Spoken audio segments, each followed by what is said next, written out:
All right, my friends. In our last lesson, we already learned so much information about the human body, and we'll keep learning more about it as we go on.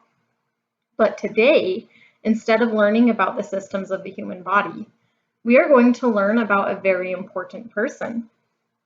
Remember, at the end of yesterday's lesson, Nick Nutri said that Anton van Leeuwenhoek was his hero. Today, we are going to find out why. I'm going to give you a hint. About 400 years ago, Anton made a very important discovery that helps present-day scientists like Nick Nutri. Let's see if we can figure out why he was Nick's hero. But as always, first we're going to go over some vocabulary words. Observations. Observations include the information that is gathered when watching someone or something very closely. For example, when drawing a flower, Rusty made detailed observations of its petals. Today, we are going to learn about some observations that Anton van Leeuwenhoek made. See if you can point them out as we go through the lesson. I also want you to take some time this weekend to see if you can make 3 different observations about your surroundings. Look closely around you and see what you notice. Share your observations with a family member. Magnifies. Magnifying something makes it appear larger than it really is. For example, my grandmother's magnifying glass magnifies the print in her book so that she can read more easily. Microscope. A microscope is a magnifying instrument used for viewing very small objects. For example, Sam and McCade took turns looking through the microscope to see the ant's antennae. Lens. A curved piece of glass used in magnifying glasses and microscopes. For example, Alejandro is able to see the tiny veins of the fly's wings when viewed through the lens of a microscope. Bacteria. Bacteria are very small living things not visible with the naked eye, some of which may cause disease. Washing your hands with soap helps prevent harmful bacteria from attacking your body. Hi, boys and girls. Last time we were together, I said that I would tell you about Anton van Leeuwenhoek. Today, I do plan to do that. But first, I want to tell you a story about me. When I was about your age, one day my father came home with a present for me under his arm. When I first opened it, I wasn't sure what it was. It looked like this. Do you know what this is called or what it does? My father explained that it was a microscope. That was nothing I had ever dreamed of wanting. I spent most of my time playing outside and could barely sit still to read a book. Why would I want this funny-looking instrument? You are so curious about everything. I thought perhaps you'd like to see what a butterfly wing looks like up close, Father said. We learned earlier that a microscope is a type of scientific tool that uses pieces of curved glass to make very small things look bigger. Let's get back to Nick Nutri. I peered through the lens, or curved piece of magnifying glass, of the microscope and saw the tiny veins and hairs of a butterfly's wing. I looked at insect eyes and blades of grass. I looked at oak leaves and dead bumblebees and toy soldiers. It was the best present I had ever received. Have you ever used a magnifying glass? Can you tell me what it's used for? A magnifying glass magnifies objects. It makes objects look hundreds of times larger than they really are. It shows things that are too small to see with the human eye alone. Sometimes people use magnifying glasses to read really small print, or to find splinters buried deep in the skin. Well, a microscope is a lot like that, but much more powerful. So what does that have to do with Anton van Leeuwenhoek? Well, just like me at 7 years old, the year I received my first microscope, Anton was very curious. He also had a fascination with magnifying objects. Although Anton was not a scientist, his work with microscopes changed the way people thought about the human body and how it works. At 16, Anton began working in the textile business. His shop sold cloth, buttons, sewing supplies, ribbons, and lace. His customers were very particular, expecting only the very best textiles, or cloth, for their suits and dresses. Anton used a magnifying glass to make sure the threads of the cloth were straight and tightly woven. His customers appreciated Anton's careful observations. Remember, observations are made when you look closely at the details of something. When he was about 30 years old, Anton took a trip from his home in Holland to nearby England. There he discovered a book called Micrographia, meaning small images. Written by Robert Hooke, the book was full of drawings and descriptions of objects seen through a microscope. Anton was fascinated by how large and detailed the micro, or small, objects looked when seen through the lenses of a microscope. It was a little like someone with poor eyesight putting on eyeglass lenses for the first time and discovering that the blurry tree in the distance was actually made up of individual leaves. He couldn't wait to get home to experiment with his own objects. Upon his return to Holland, Anton began to build his own single-lens microscopes. This is a type of microscope that only has one lens. He shaped his lenses very carefully, grinding them down with sand and polishing them smooth with putty, or polishing powder. Anton's simple microscopes magnified objects from 50 to 200 times their natural size. Anton had been interested in science and nature ever since he was a boy, and now he had the opportunity to study nature at a much closer range. He carried squiggly worm-like insect larvae around in his pocket, eager to watch the entire life cycles of insects with the aid of a microscope. Using the microscopes he made himself, he studied people's skin, mosquito wings, and sheep hairs. He observed duck hearts, fish scales, cow eyes, and water bugs. What a strange man, others thought. But this patient man was driven by his curiosity, and he wanted to learn more. He never lost interest in the scales on a gnat's wing or the hairs on a fly. He looked at the same things again and again, comparing, measuring, and recording his findings. So he was making lots of observations about the things that he was seeing. Anton conducted many experiments with water, drinking water from his well, water from lakes and from the sea, rain, and melted snow.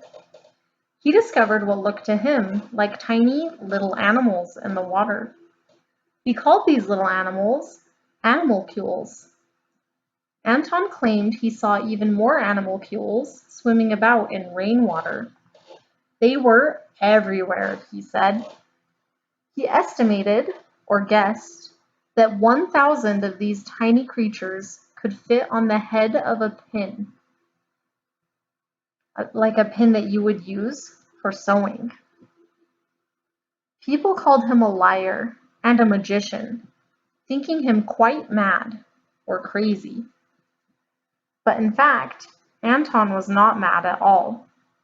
His little animals were not really animals, but they were definitely alive.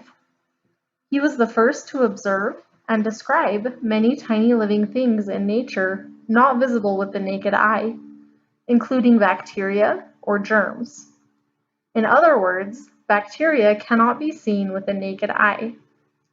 When something cannot be seen with the naked eye, it means you can't see the object with just your eyes.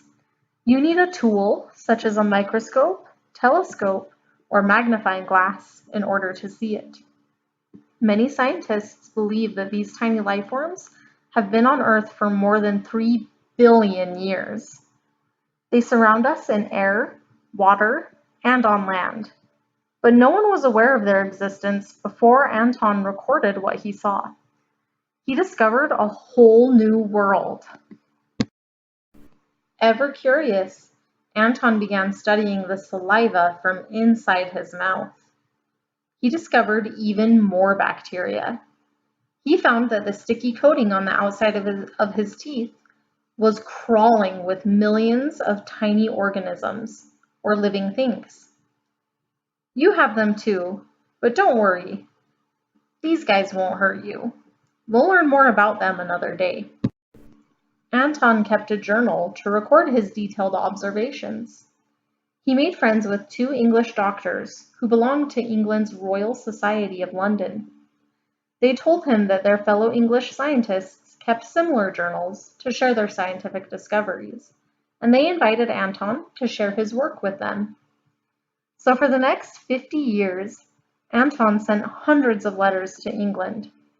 His letters described in great detail the tiny structures that he saw through his homemade microscopes.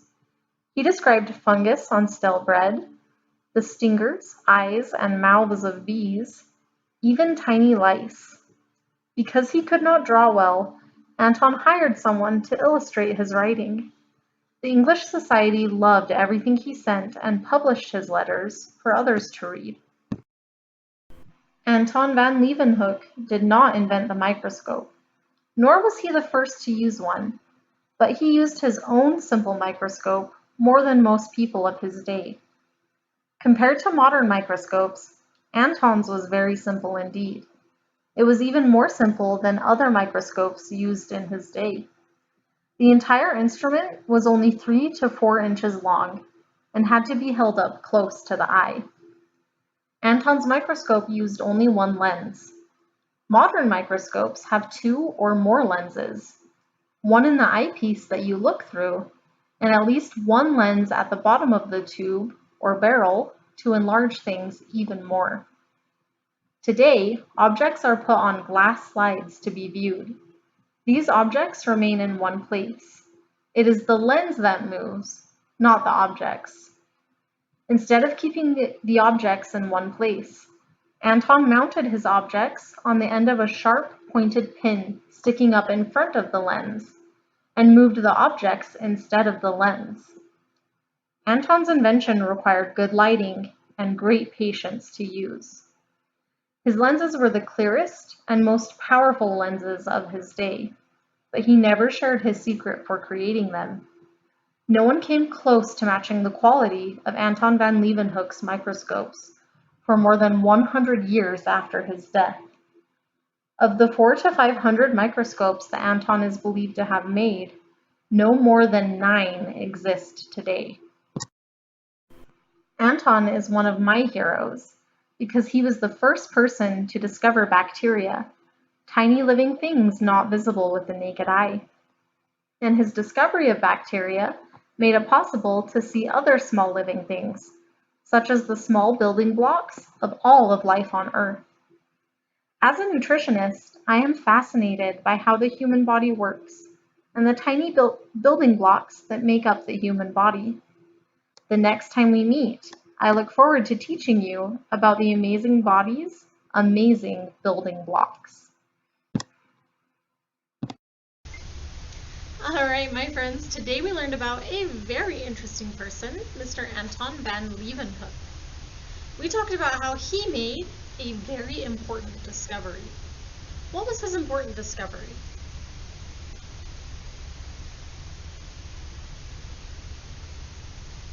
He discovered bacteria. Bacteria are tiny itty bitty living things that you can't see without using special tools. What instrument did Anton use that made his discovery possible? And how did it make his discovery possible?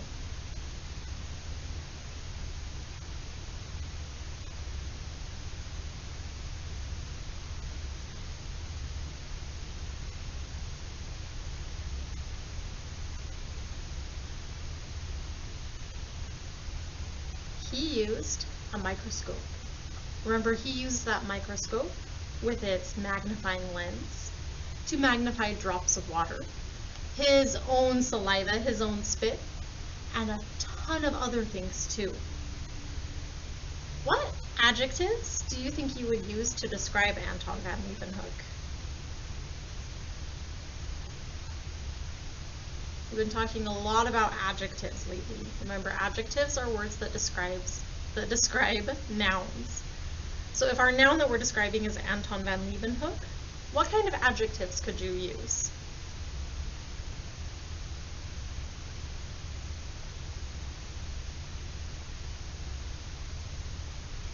There are lots that could describe him.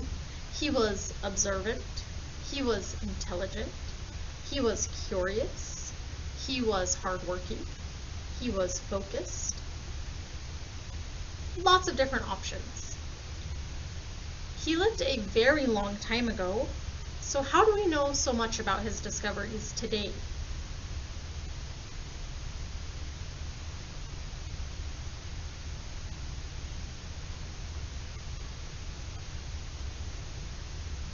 We know all about his experiments and his discoveries today because he kept very detailed journals about what he was learning.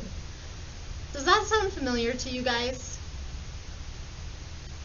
Yes, that's why we keep journals in our classroom, to help us remember what we're learning, and someday someone might want to read those journals and see what we were learning. Just like we still use Anton van Leeuwenhoek's journals to see what he had learned. Do you think that Anton van Leeuwenhoek is a good hero for Nick Nutri? Nick Nutri said that Anton van Leeuwenhoek was one of his heroes. Do you think he's a good hero for Nick? And why or why not?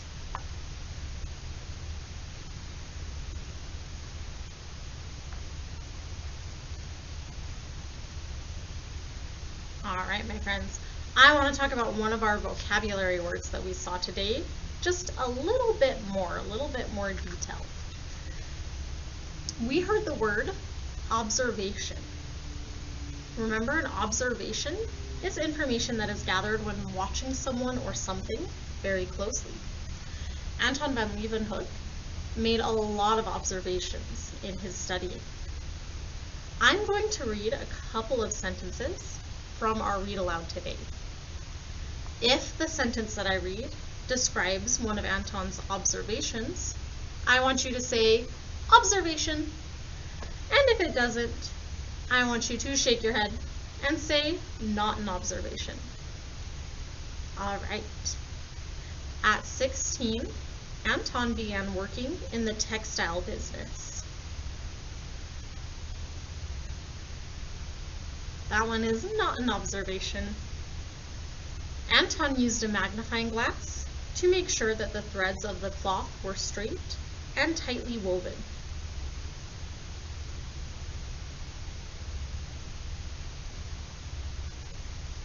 That is an observation. He's closely observing the cloth. Anton found that the sticky coating on the outside of his teeth was crawling with millions of tiny organisms.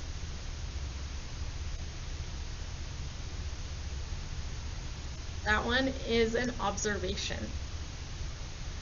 Anton discovered what looked to him like tiny little animals in the lake water.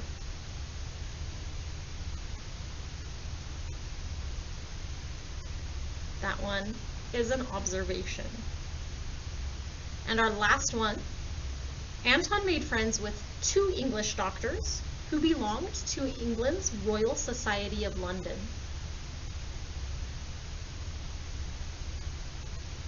That one is not an observation.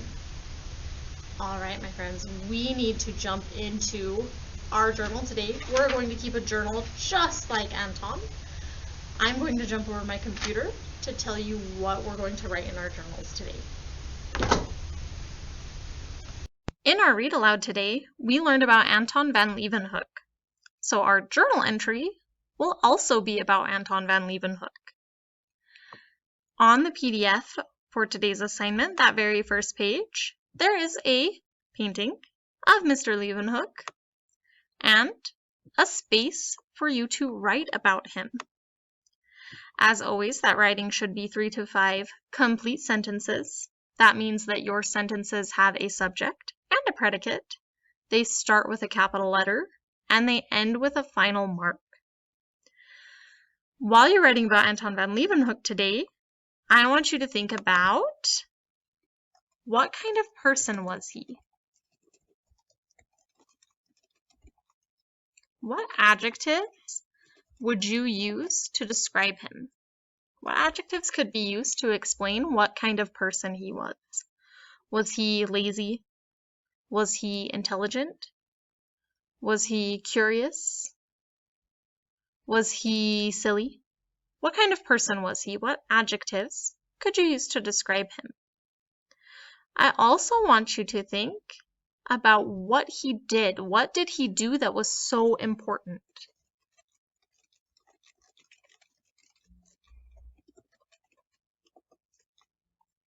What did he do that was so important? He discovered something that was very important for science. And what kind of tools did he use to make his big discovery? What did he discover that was so important? And what kind of tools did he use to make that discovery?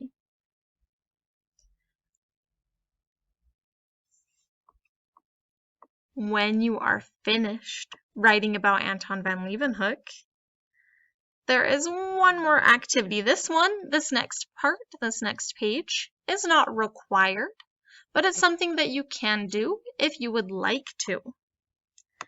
If we scroll down to our next page, it talks about using a magnifying glass.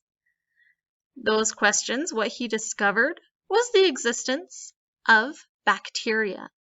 And he used his homemade microscopes to do that. Remember, he didn't invent the microscope, but he did build a lot of his own. Before he used a microscope, he worked with fabric. Remember, he worked in a textile factory that made fabrics, and he used a magnifying glass to make sure all of the threads in the fabrics were straight and sewn correctly. For our next activity, if you have a magnifying glass, I would like you to use it. If you don't have a magnifying glass, don't worry about this next part. Again, this next part is not required, but you can do it if you would like to. Because Anton van Leeuwenhoek first started out in a textile factory working with fabric, I want you to see if you can find a piece of fabric in your home. It could be a blanket, or a curtain, or even your own shirt. Your shirt would be a good piece of fabric to look at. I want you, in this first box, just look at it with your regular eyes, and I want you to draw what you are seeing. Draw that fabric that you are seeing. Draw what it looks like. After you've finished your drawing, I want you to use your magnifying glass, and I want you to look at that piece of fabric very closely with the magnifying glass. I want you to draw in the second box what you are seeing while looking through the magnifying glass. So in the first box, you'll draw what you see when you look at that fabric with just your eyes. And in the second one, you'll draw what you see when you look through a magnifying glass. When you are done with your drawings, or if you're not going to do this activity, again, that's totally fine. When you're done with your journal, go ahead and turn this one in, and we will see you next time when we learn about those building blocks that Dr. Nutri is so excited about.